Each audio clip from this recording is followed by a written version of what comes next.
Pumpkin pies are one of the symbols of Thanksgiving in North America.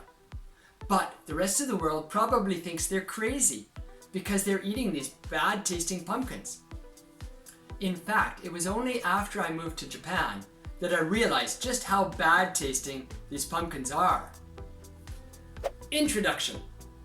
Hi, and welcome to the Les Paris podcast for extensive English listening, where you can extend your listening vocabulary.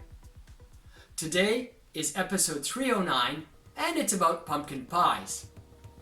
At the end of this episode, I'll have a short list of some of the main vocabulary that you can listen for in this podcast. So be sure to go to the end to find the words on the list. Yummy. I think pumpkin pies are really yummy. They taste great. Every fall, I felt sad because, number one, everything is turning from a nice colorful green to a drab brown. I don't care what other people say about fall colors. It's all brown to me. Plus, it's getting cold. Plus, the days are getting shorter. Plus, I had to go back to school when I was a young boy. So, fall wasn't very good for me, but I could look forward to one thing: the pumpkin pies. I'm a big pumpkin pie fan, and I think that they taste delicious. For me, in the fall, there's no food better than pumpkin pie with a great big dollop of whipped cream on top. Naturally, I like the whipped cream, but I wouldn't enjoy eating pure whipped cream, just as eating a plain pumpkin pie with no cream on it is less pleasing. When you put the two together, it's a delightful dessert.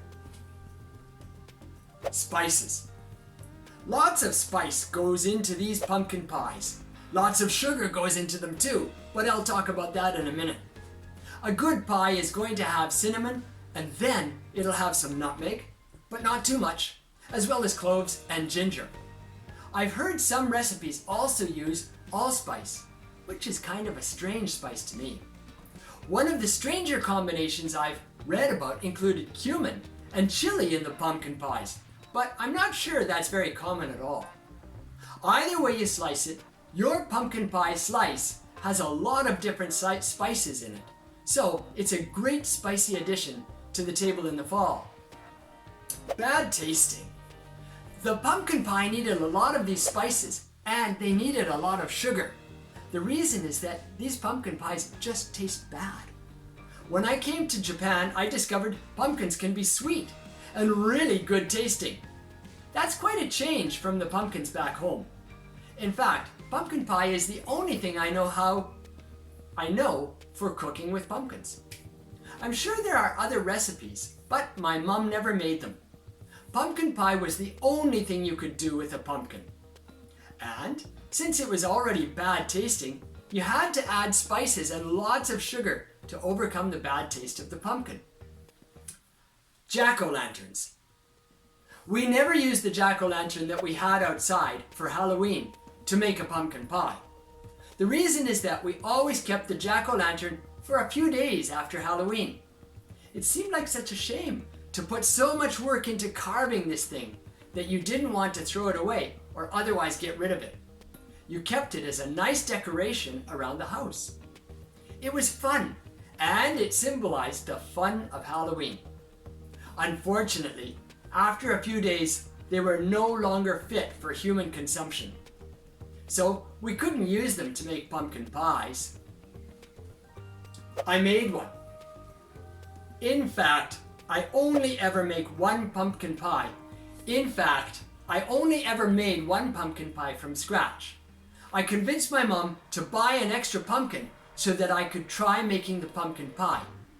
I discovered that it was a lot of work because after boiling the pumpkin, you had to push it through a strainer to get it to be smooth enough to make a nice pumpkin pie.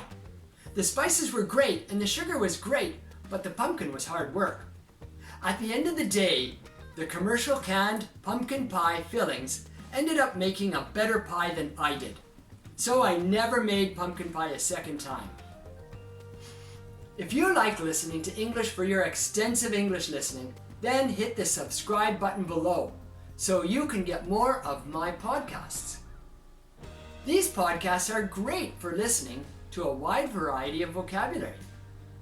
To that end, at the end of this video, I'm going to include a list of some of the major vocabulary that's in my podcast. Thanks for listening.